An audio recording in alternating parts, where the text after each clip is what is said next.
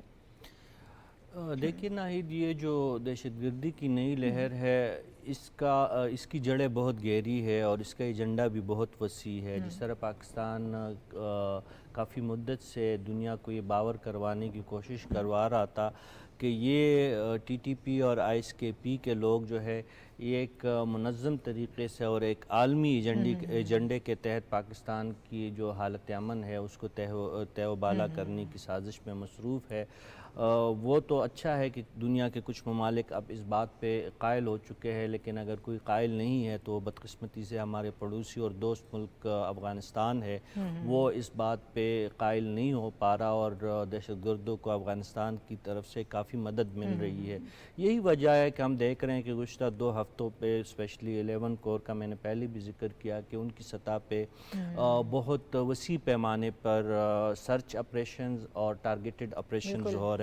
اس میں آپ نے دیکھا کہ کیپٹن لیول کے جوان اور افسر شہید ہوئے اور مسلسل قربانیوں کا جو ایک سفر ہے وہ رواں دواں ہے، اور دہشت گردوں کو بیک پٹ کر دیا گیا ہے. لیکن اب بھی خطرات اپنی جگہ پہ موجود ہے، کیونکہ جب تک آپ جڑوں کو ختم نہیں کریں گے، دہشت گردی کو جڑ سے آپ اکھاڑ نہیں پھینکیں گے تو یہ لوگ پیچھے ہٹ کے دوبارہ آپ پہ حملہ آور ہوں گے. ایک بات. دوسری بات یہ کہ تعلیمی اداروں کو کیوں نشانہ بنایا جا رہا ہے؟ آپ کو یاد ہے 10 سال کا ذکر کیا تو 1 دہائی پہلے 16 دسمبر 2014 کو اے پی ایس کا جو اندوہناک واقعہ پشاور میں ہوا، اس کی دہشت آج تک والدین سے اور اسپیشلی جو پورے پاکستان کے دلوں سے وہ دہشت ختم نہیں ہوئی، کیونکہ جو صفاقی دکھائی گئی تھی تو وہ تاریخ شاید اس واقعے کو کبھی بھی نہیں بلا پائے گی.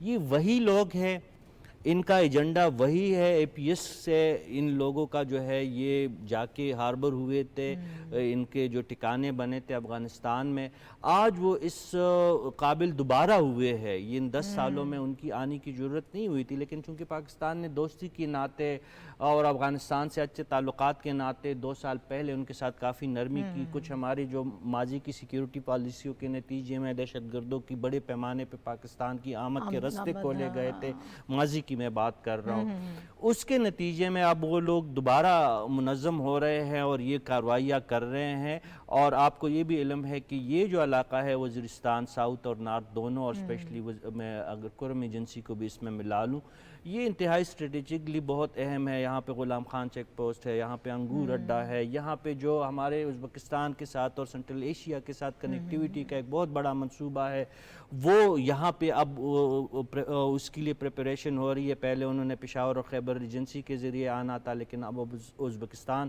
حکومت اور پاکستان حکومت کی خواہش ہے کہ وہ غلام خان بارڈر پہ آئے. تو اس جگہ کو نشانہ بنانا جو ہے ایک منظم انداز اور ایک منظم ایجنڈا ہے، لیکن ہمیں یہ یقین ہے اور یہ توقع ہے کہ افواج پاکستان، سیکیورٹی فورسز اور سول اداروں کی، میں اس لیے زیادہ بات نہیں کر رہا ہوں کہ اس علاقوں میں تاحال سول عملداری جو ہے وہ مکمل طور پر قائم نہیں ہوئے. گوچہ کتابوں میں وہاں وہ سول ایڈمنسٹریشن ہی سیکیورٹی کی ذمہ دار ہے جو آغا صاحب فرما رہے تھے، لیکن وہاں پہ اب بھی پولیس کو بہت سارے وسائل کی ضرورت ہے. جو آپ کی سول ایڈمنسٹریشن ہے ان کو فعال ہونے میں ابھی وقت لگے گا، بجٹ کی کمی کے مسائل ہے. لیکن فوج جو ہے، جو ریگولر ہماری آرمی ہے، فرنٹیئر کور جو ہے، ایف سی ہے، وہ مستعد ہے.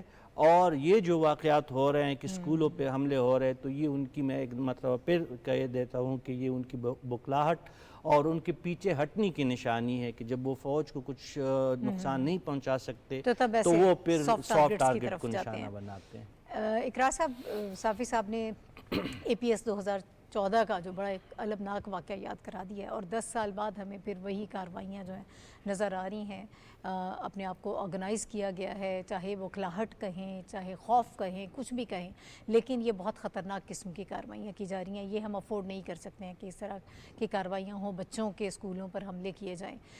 اور دوسرا اس کا ایک پہلو یہ بھی ہے، جب ہم وہاں ان علاقوں کی بات کرتے ہیں، وہاں ہم فوکس کرتے ہیں، خواتین کو ہنرمند بنانا چاہتے ہیں، اور خاص طور پر بچیوں کی جب ہم تعلیم تعلیم کی بات کرتے ہیں تو ایک ایجنڈا لے کر جو گورنمنٹ چل رہی ہوتی ہے یا ایک جو خواہش ہوتی ہے کہ وہاں کے بچوں کو بچیوں کو مین سٹریم میں لے کر آنا ہے، اس کے لیے کتنا بڑا چیلنج ہوگا یہ؟ بہت بڑا چیلنج ہے. دیکھیں اتنی زیادہ مورل اور سائیکولوجیکل اور سوشل انویسٹمنٹ کی ہے پاکستان آرمی نے ان ایریاز میں کہ بچوں کو آپ یعنی کہ آج سے نا 20 سال پہلے آپ سوچ بھی نہیں سکتے تھے کہ یہاں کیڈٹ کالج بنیں گے، یہاں پہ بچیوں کے سکول بنیں گے جن میں وہی بات جو آپ کہہ رہے تھے کہ ایک پیسے دیے بغیر جو بچے ہیں وہ پڑھ سکیں گے. یہ سب کچھ کیا. اور جیسے کہ ہمایوں صاحب نے بڑی اچھی بات کی کہ وہاں کے لوگ واقعی اپنے بچوں کو پڑھانا چاہتے ہیں. یہ ہمارا مس کانسیپٹ ہے کہ وہ نہیں پڑھانا چاہتے. آپ جا کے دیکھ لیں اپنا جو سول سروسز میں پچھلی اگر آپ 10 سال کی لسٹ نکالتے ہیں تو کتنی ماشاءاللہ بچیاں جو ہیں اس وقت سی ایس ایس آفیسرز ہیں ان کے ساتھ جو انہی ایریاز کی جو یعنی کہ جو ٹرائبز ہیں ان کے نام لگے ہوئے تو ہے، لیکن وہاں ماحول نہیں بننے دیا جاتا نا ایسا کہ ایسا انوالومنٹ ہو کہ بچے تعلیم حاصل کریں، خاص طور پہ بچیاں پہلے ہم یہ الزام لگاتے تھے کہ جی وڈیرا کہہ لیں یا جاگیردار کہہ لیں یا خان کہہ لیں یا ملک کہہ لیں وہ نہیں چاہتا کہ تعلیم حاصل ہو بچوں کو. یار یہ بات بھی اب پرانی ہو گئی ہے کیونکہ اب بچے کوئی ملک کوئی جو جاگیردار ہے وہ اتنا مضبوط نہیں سوسائٹی میں رہا ہے کہ وہ روک سکے تعلیم کو. تو اب یہ انڈرسٹینڈنگ جو ہے وہ بہت بہتر ہو گئی ہے، اب اس میں بہت تبدیلی ہے. اب یہ جو ٹیررسٹ آ گئے ہیں روکنے کے لیے اور جو ہمیں بڑا اس میں بہت ہمیں کلیئر یہ بات جو ہے وہ سمجھ آتی ہے کہ ان کا ایجنڈا کیا ہے. ان کا ایجنڈا پاکستان کو نعوذ باللہ میرے منہ میں خاک پاکستان کو قرون وسطیٰ میں بھیجنے والا ہے. آپ لسٹ نکال کے دیکھ لیں جو ان کا جو آپ کہہ سکتے ہیں جو ان کا نیریٹو ہے وہ سارا کا سارا یہ ہے کہ آپ تعلیم سے دور رہیں، آپ اپنا بچوں کو تعلیم نہ دیں، آپ ریاست کا جو کانسیپٹ ہے جو ماڈرن ریاست کا کانسیپٹ ہے وہ اس کے خلاف ہی سارا تو ان کا نیریٹو ہے. یہ بڑی اکیڈیمک بات ہے. ہمارے پاس ٹائم کم ہوتا ہے ایسے شوز میں. میں آخر میں صرف یہ آپ کو کہوں گا کہ وہ اپنی کوشش میں باز نہیں آ رہے ہیں اور ہماری قوم اتنی ریزیلنٹ ہے. جیسے کہ ابھی ہمایوں صاحب نے بتایا تھا کہ 1.25 لاکھ سے اوپر قربانیاں ہم نے دی ہیں. قوم پیچھے نہیں مڑی ہے اور انشاءاللہ اب بھی نہیں مڑے گی، کھڑی رہے گی اور لڑے گی. نہ تو ہمارے ادارے اور نہ ہی ہماری عوام. دیکھیں ادارے بار بار یہ کہتے ہیں ہمیں اپریشیٹ کرنا چاہیے جو اپنا سی او ایس ہیں آصف صاحب وہ بھی ہمیشہ کہتے ہیں کہ عوام کی جو عوام ہمارے ساتھ کھڑے ہیں تو ہم ادارے ہیں اور ہم اس کو میٹیگیٹ کر سکتے ہیں. تو انشاءاللہ we will fight them and we will انشاءاللہ defeat them again. انشاءاللہ.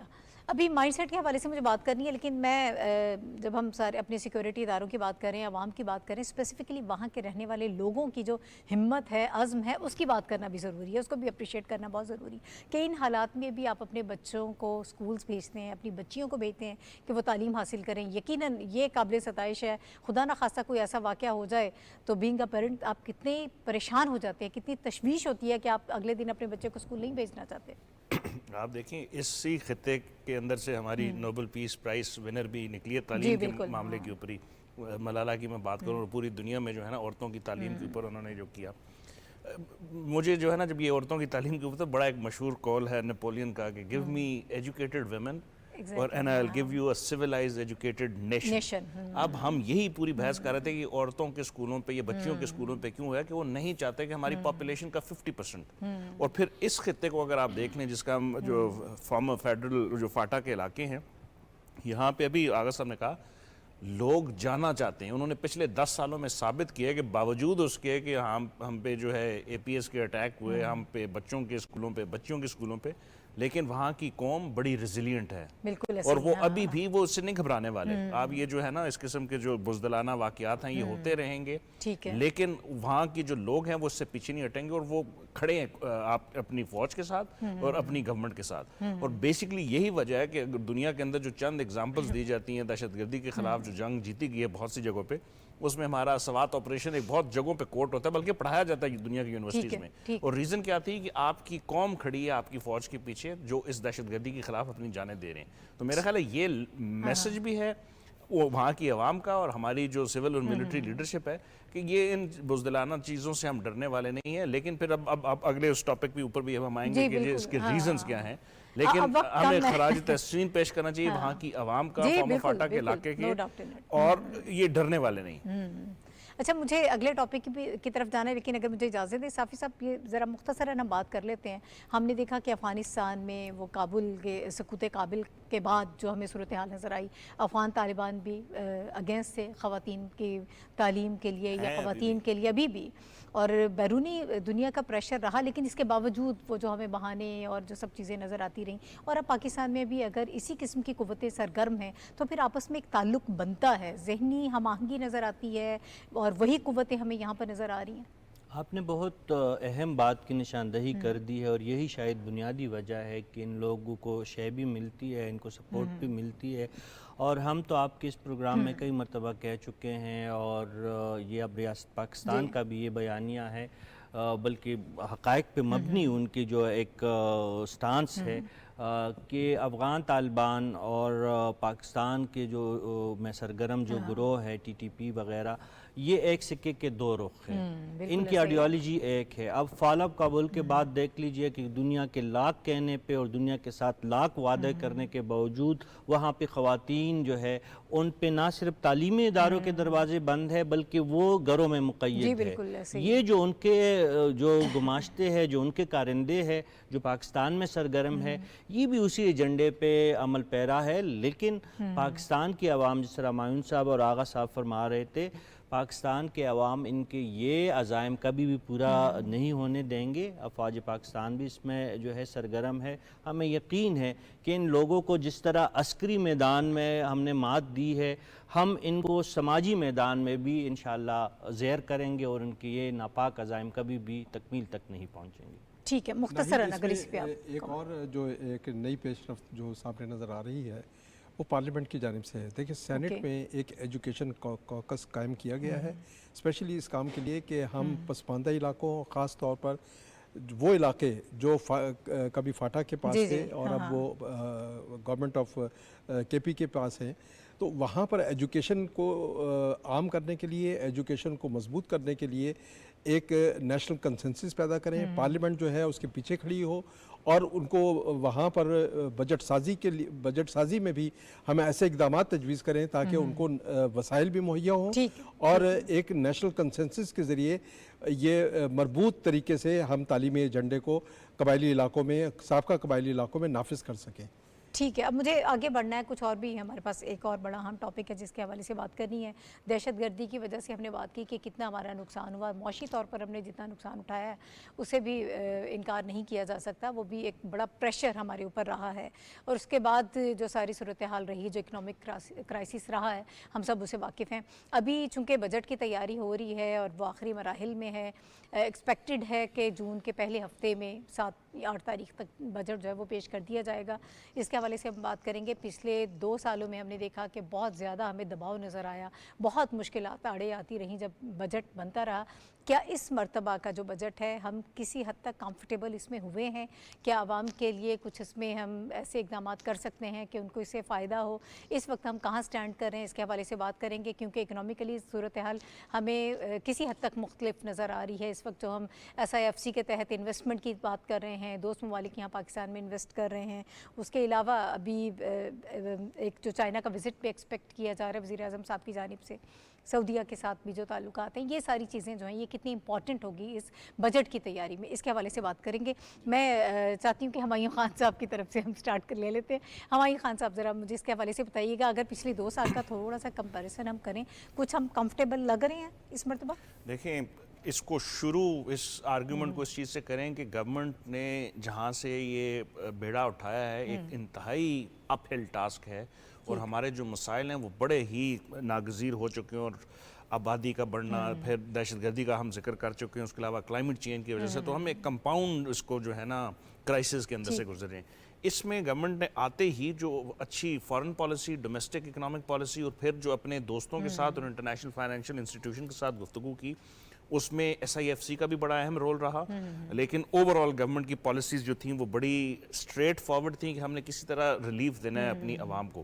تو یہ اس بجٹ کے اندر اب ہم ٹارگیٹڈ سبسڈیز کا جو ہے وہ ذکر کر چکے ہیں، IMF کے ساتھ بھی بات ہو چکی ہے، پرائم منسٹر کا جو 4 تاریخ یا 5 تاریخ سے وزٹ سٹارٹ ہونا ہے وہ بڑا اہم ہوگا، جس میں ان کی بہت ساری چیزیں ہیں، جس میں CPEC کے فیز 2 کے اوپر گفتگو ہونی ہے، ریسٹرکچرنگ آف ڈیٹ کے اوپر ہونی ہے، ML1 کے اوپر ہونی ہے۔ تو یہ ساری چیزیں بتاتی اشارہ کر رہی ہیں کہ گورنمنٹ جو ہے کمیٹڈ ہے اور اس نے جو اقدامات لیے ہیں وہ بہتری کی طرف اکانومی کو لے کے جائیں گے. مسائل پھر بھی بہت بڑے ہیں تو آپ یہ ایکسپیکٹ نہ کریں کہ کوئی جادو کی چھڑی ہوگی اور وہ فوری طور پہ حل ہو جائے گا. ہمیں تھوڑا سا یہ دیکھنا ہوگا, ہمارے اشاریے بہتر ہونا شروع ہو گئے ہیں, اسٹاک ایکسچینج اچھی پرفارم کر رہی ہے, ریونیو آنا شروع ہوا ہے, ریمیٹنس بہتر ہوئی ہیں. تو اگر ہم اس پالیسی کو کنٹینیو رکھتے ہیں تو حالات آئندہ آنے والے جو آپ اس کو کہیں کہ اس بجٹ سے اگلے بجٹ کے درمیان جو ہے بہت بہتری آ جائے گی. ٹھیک ہے. آغا اقرار صاحب, یہ جن اشاریوں کی بات کر رہے ہیں ہمایوں صاحب, انہوں نے مثبت اشاریوں کی بات کی ہے کہ اس میں بہتری ہمیں نظر آ رہی ہے, کیا وہ ٹرانسلیٹ ہو پائیں گے آنے والے بجٹ میں؟ دیکھیں جی, اگر ہمارا یہ خیال ہے کہ وہ امیڈیٹلی ٹرانسلیٹ ہو کے عام عوام تک پہنچیں گے تو ہم تھوڑا سا میں کہوں گا زیادہ پریگمیٹک ہے, ٹائم لگے گا. لیکن وہی بات ہے کہ ایک دفعہ آپ you are back to track.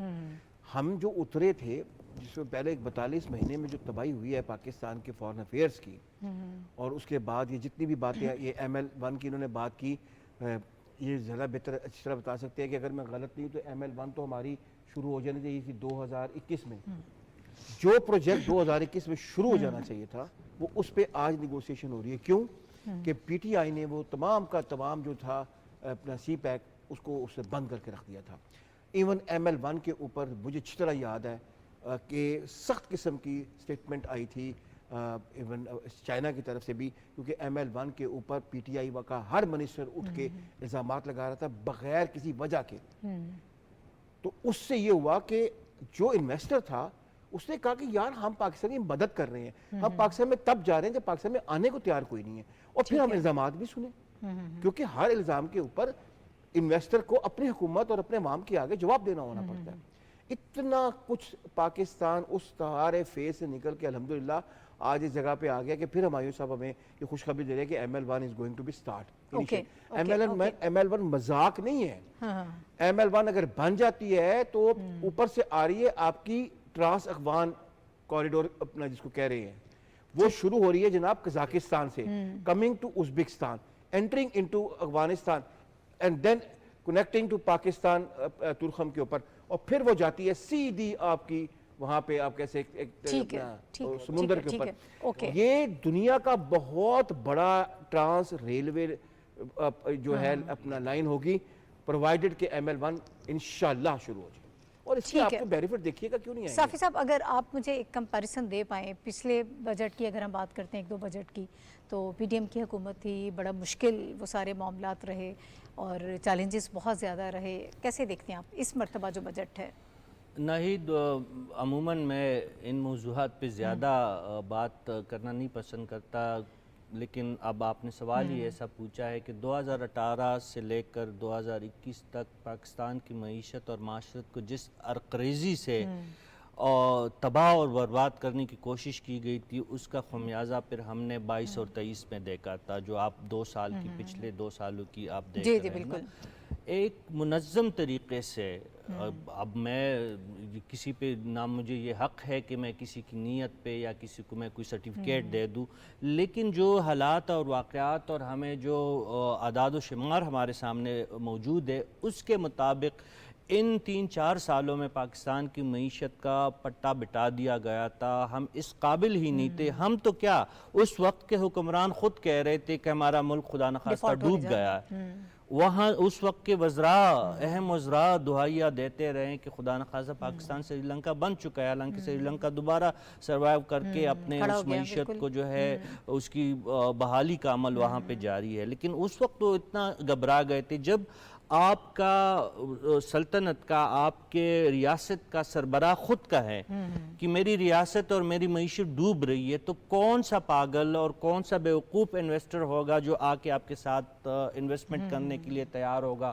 کون سا, اسی لیے تو IMF نے ہاتھ کھڑے کر دیے تھے اس وقت, اسی وجہ سے تو ورلڈ بینک چلا گیا تھا, اسی وجہ سے ADB آپ کے ساتھ تعاون کرنے کے لیے تیار نہیں تھا.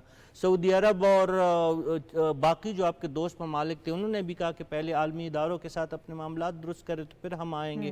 آج جو سعودی عرب, GCC کی تقریباً تمام کنٹری بشمول قطر جو سب آپ کے ساتھ پلیجز کر رہے ہیں, وعدے کر رہے ہیں اور آپ کے ساتھ معاشی تعاون کی باتیں کر رہے ہیں, تو اس کی وجہ یہ ہے کہ موجودہ قیادت نے پہلے PDM کے دور میں شہباز شریف صاحب اور ان کی ٹیم نے وہ ملک کی جو ڈوبتی ہوئی معیشت کی نیا تھی اس کو پار لگانے کی کوشش کی, ڈوبنے سے بچایا, اور اب وہ بحالی کے مشن پہ ہیں. تو ابھی still long way to go والا ہمارے سامنے معاملہ ہے, لیکن اتنا ہے ہمیں کہ بجٹ سازی میں ہمیں کوئی مشکل نظر نہیں آ رہی, آئی ایم ایف کے ساتھ نیا پروگرام شروع کرنے میں بظاہر ہمیں کوئی رکاوٹ نظر نہیں آ رہی.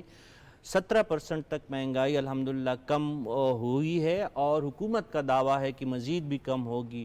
بات تو تب ہوگی کہ جب عوام کہیں اور ہم جیسے لوگ یہ مانیں کہ مہنگائی کم ہوئی ہے, تو تب ہم مزید کریڈٹ دیں گے. لیکن اس وقت ہمیں کم از کم یہ بات ہم کہہ سکتے ہیں وثوق کے ساتھ کہ پاکستان کی معیشت جو ہے وہ درست سمت پہ گام. ٹھیک ہے حافظ صاحب, آپ کی ایکسپیکٹیشنز کیا ہیں؟ دیکھیے آج بھی ایک میٹنگ ہوئی ہے جاتی عمرہ میں, جس میں پرائم منسٹر بھی موجود تھے, چیف منسٹر پنجاب بھی موجود تھیں, اور میاں نواز شریف بھی موجود تھے. تو اس میں بجٹ کے بنیادی خد و خال ایک تو طے کیے گئے ہیں, اور یہ بتا دیا گیا ہے کہ کوشش یہ کی جائے گی کہ عوام کو زیادہ سے زیادہ سہولتیں مل سکیں. کیونکہ دیکھیں مشکل فیصلے کرنا پڑ رہے ہیں, چونکہ ہماری معیشت جو ہے وہ تباہ حالی کا شکار تھی. اب ہم چل رہے ہیں ایک ایسی منزل کی جانب جہاں پر ہم معاشی طور پر مستحکم ہو سکیں. اس کے لیے ایس آئی ایف سے کے پلیٹ فارم کو پوری طرح سے منظم کیا گیا ہے اور متحرک کیا گیا ہے. 7 نئے جو ہے شعبے بنائے گئے ہیں, اس کے نئے ڈیسک بنا دیے گئے ہیں, کیبنٹ کی کمیٹی بن گئی ہے. اب جو ٹارگیٹڈ آ رہے ہیں, ایک تو یہ ہے کہ ہمارا سب سے بڑا جو امپورٹنٹ جو ٹارگٹ ہوگا وہ ہمیں 24 بلین کی ادائیگیاں ہیں جو بیرونی قرضوں کی صورت میں یا بیرونی ادائیگیوں کی صورت میں ہمیں ادا کرنا ہے. اس کے علاوہ پھر یہ ہے کہ ہمیں اپنے ملک کے لوگوں کو معاشی مشکلات سے بھی باہر نکالنا ہے. اس چیلنج سے کس حد تک نمٹ سکتے ہیں؟ تو اس کے لیے ضروری عام عوام کے لیے بتائیے گا کہ اس میں آپ کا اندازہ کیا ہے, کس قسم کا بجٹ ایکسپیکٹ کریں؟ لوگ جو ہیں وہ تو قربانی دے رہے ہیں, اور لوگوں سے مزید قربانی کی توقع اس لیے ہم نہیں کر سکتے کیونکہ مشکلات کا شکار ہیں. بجلی کے بل بھاری بل ہیں, گیس کی قیمتیں, لیکن اس کے باوجود بھی لوگ اس بات پر مطمئن ہیں کہ ان کا روشن مستقبل جو ہے سامنے ہے, کیونکہ معیشت جو ہے ایک استحکام کی جانب بڑھ رہی ہے. ہمارے جو حکمران ہیں, حکمران قیادت ہے, میاں شہباز شریف کی قیادت میں جو حکومت کام کر رہی ہے, وہ اس نے خود عملی طور پر یہ ثابت کیا ہے کہ ہم اپنے اخراجات بھی کم کریں گے, اور یہی وجہ ہے کہ کیبنٹ کا کوئی منسٹر جو ہے تنخواہ نہیں لے رہا.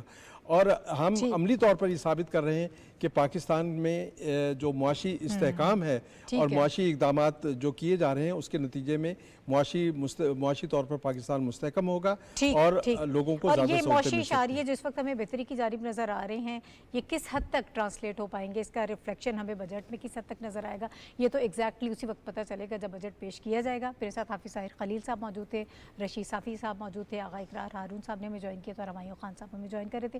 آپ چاروں حضرات کا بہت شکریہ. ناظرین پروگرام کا وقت ختم ہو گیا, اگلے ہفتے انشاءاللہ دوبارہ آپ سے ملاقات ہوگی. اللہ حافظ.